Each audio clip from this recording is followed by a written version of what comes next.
प्रभु जी राधे राधे, सबको राधे राधे। आप सभी अच्छे होंगे, स्वस्थ होंगे और खुश होंगे। आज की कथा का प्रसंग बहुत सुंदर प्रसंग है। ये प्रसंग जो है कथा का, ये गुरु नानक साहब जी के समय का है। प्रसंग का नाम है बालक ने आग में क्या देखा। गुरु नानक साहब के समय की बात है।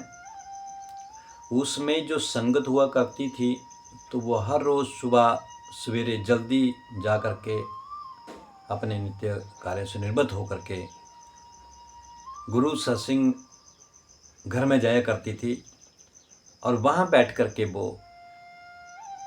नित्य प्रेम के साथ, भाव के साथ, वो भक्ति भाव के साथ शब्द पढ़ा करती थी, कीर्तन किया करती थी। ये नित्य का, हर रोज का कार्य था संगत का। लेकिन जब संगत वो शब्द पढ़ने बैठती थी तो उस संगत के पीछे हर रोज एक बालक आया करता था, छोटा सा लड़का, और वो संगत के पीछे अंत में खड़ा हो जाता था। उसका भी नित्य का वो नियम बन गया था। एक दिन गुरु नानक साहब जी की दृष्टि, नजर उस बालक के ऊपर पड़ी तो उन्होंने बालक को अपने पास बुलाया। बालक बाबा जी के पास गए, बाबा जी को दंडवत प्रणाम किया। बाबा ने पूछा, बेटा तू हर रोज संगत के पीछे खड़ा हो जाता है, मैं तुझे हर रोज देख रहा हूँ। ये समय तो बेटा आपका सोने का समय होता है। बालक होते हैं, सुबह जल्दी नहीं उठते, सोते हैं, नाजुक सा शरीर होता है बच्चों का। तो आपका तो ये सोने का समय होता है, और सोना नहीं है तो बच्चों का ये समय जो होता है, अपने जो हम उम्र के हैं उन बच्चों के साथ, बेटा बिटिया है कोई भी है, उनके साथ खेलने का समय होता है बच्चों का, आपस में खेलते हैं। लेकिन तू हर रोज़ सुबह करके यहाँ संगत में आकर के खड़ा हो जाता है। क्यों बेटा, तुझे इन शब्दों से क्या मिलता है, तुझे इस कीर्तन से क्या मिलता है? अभी तो तू छोटा सा है, नाजुक सा है, तू यहाँ हर रोज आता है, क्या कारण है? तो उस बालक ने बड़ी सुंदर एक बात कही बाबा जी से, नानक साहब जी से, और कहने लगे कि मैंने हर रोज अपनी मैया को, माता को चूल्हे में आग जलाते हुए देखा। मैया जब चूल्हे में बड़ी बड़ी लकड़ियाँ लगाती है, मोटी लकड़ियाँ लगाती है और आग जलाती है तो वो मोटी लकड़ियाँ आग नहीं पकड़ती। फिर माता छोटी छोटी लकड़ियाँ लेती हैं, तिनके जैसी बारीक बारीक लकड़ियाँ लेती हैं, छोटी छोटी लेती हैं, उनको चूल्हे में लगाती है और फिर आग जलाती है तो वो छोटी लकड़ियाँ जो हैं बहुत शीघ्र ही आग पकड़ लेती हैं। और फिर जब छोटी लकड़ियाँ आग पकड़ लेती हैं तो फिर बाद में उन बड़ी लकड़ियों को भी आग लगती है। तो बाबा जी, मेरे मन के भीतर उस चीज़ को देख करके, उस आग को देख करके मन के भीतर एक विचार आया कि जैसे चूल्हे में माता छोटी छोटी लकड़ियाँ लगा करके आग जलाती है, बड़ी लकड़ियाँ लेट आग पकड़ती हैं। तो हो सकता है ये जो जीवन हमें मिला है, अभी हम बचपन में हैं, तो हो सकता है बचपन में ही हम मृत्यु को प्राप्त हो जाएं, उस अग्नि की तरह, उन छोटी छोटी लकड़ियों की तरह जो जल करके राख हो गई, वो भस्म हो गई, और बड़ी लकड़ियों ने समय लिया आग पकड़ने में। जिनकी आयु ज़्यादा हो गई, हो सकता है वो 5-10 साल 20 और भी जी जाए। लेकिन हमारा ये जो बचपना है, बचपन है, हो सकता है हम उन लकड़ियों की तरह जो चूल्हे में मैया ने लगाई छोटी छोटी, उनकी तरह हमें भी मृत्यु प्राप्त हो जाए और फिर हम इस संसार, इस समाज के भीतर या सत्संग गुरुओं के सनिधि में ना जा सकें, हम कीर्तन न कर सकें, सुन ना सकें, हम शब्द ना पढ़ सकें, और हम छोटी उम्र में ही मृत्यु को प्राप्त हो जाए। ये मैंने सब अग्नि में देखा। तो मेरे मन के भीतर भाव आया, ना जाने कौन सा समय बाबा जी हमारा अंतिम हो जाए, इसलिए मैं हर रोज संगत मैं आ जाता हूँ और संगत के पीछे आकर के खड़ा होकर के उन शब्दों को सुनता हूँ जो संगत शब्द पढ़ती है। गुरु नानक जी बड़े प्रसन्न हुए और कहा, बेटा तू अभी भले ही उम्र से तू कच्चा है और बच्चा है, लेकिन तेरी अक्ल जो है, तेरी बातें जो हैं वो बूढ़ों जैसी है।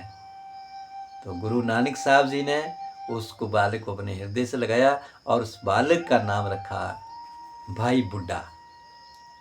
और कहते हैं वो भाई बुड्ढा छठी पातशाही तक, जब छठे गुरु श्री गुरु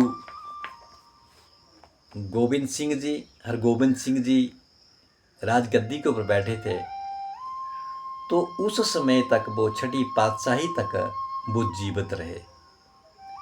प्रभु जी उनका गुरु घर में बहुत आदर, बहुत सम्मान था।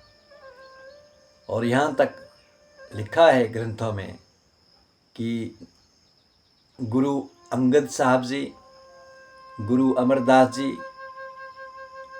गुरु रामदास जी, गुरु अर्जुन देव जी और फिर गुरु छठे पातशाही गुरु हरगोबिंद सिंह जी जब राजगद्दी के ऊपर विराजमान हुए थे, बैठे थे, तो इनको तिलक करने वाला अगर कोई था तो वह था भाई बुड्ढा जी।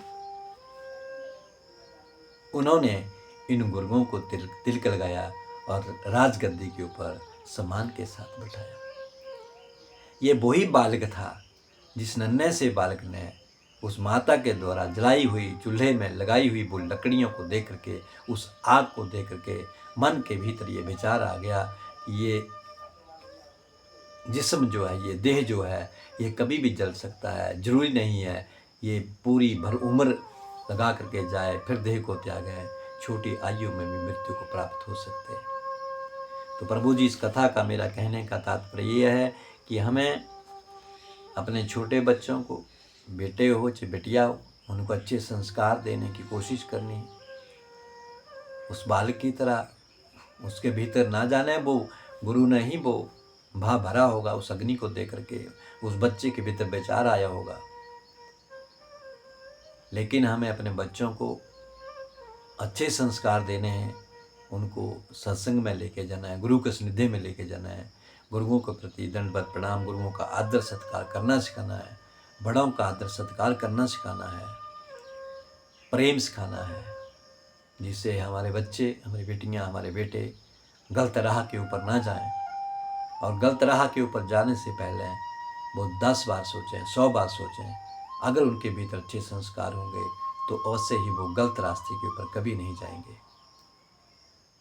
क्योंकि अगर हम सत्संग, भागवत, गुरुओं के सानिध्य में अपने बच्चों को नहीं ले जाएंगे तो हो सकता है हमारे बच्चे कुछ गलत रास्ते पे चल पड़े, भटक जाएं इस जीवन से। इसलिए उस छोटे से नन्हे से बालक की तरह ही हमारे जीवन में भी बदलाव आ सकता है, हमारा जीवन बदल सकता है, हमारा मन बदल सकता है।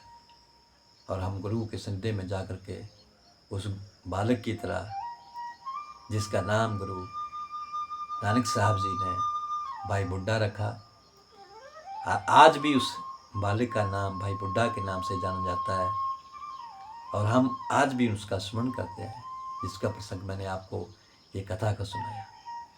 इसलिए प्रभु जी हमें बड़ों को भी, छोटों को भी गुरु के सानिध्य में रहना चाहिए, सत्संग में जाना चाहिए, शब्द पढ़ना चाहिए, कीर्तन करना चाहिए, भजन करना चाहिए, जिससे हमारा मन जो है पवित्र हो जाए, हमारा चित्त जो है वो शुद्ध हो जाए और हरि चरणों में हमारा मन लगा रहे। तो आज का ये कथा का प्रसंग आपको कैसा लगा? अवश्य इसको लाइक करें और मेरे चैनल को सब्सक्राइब करें। सबको राधे राधे।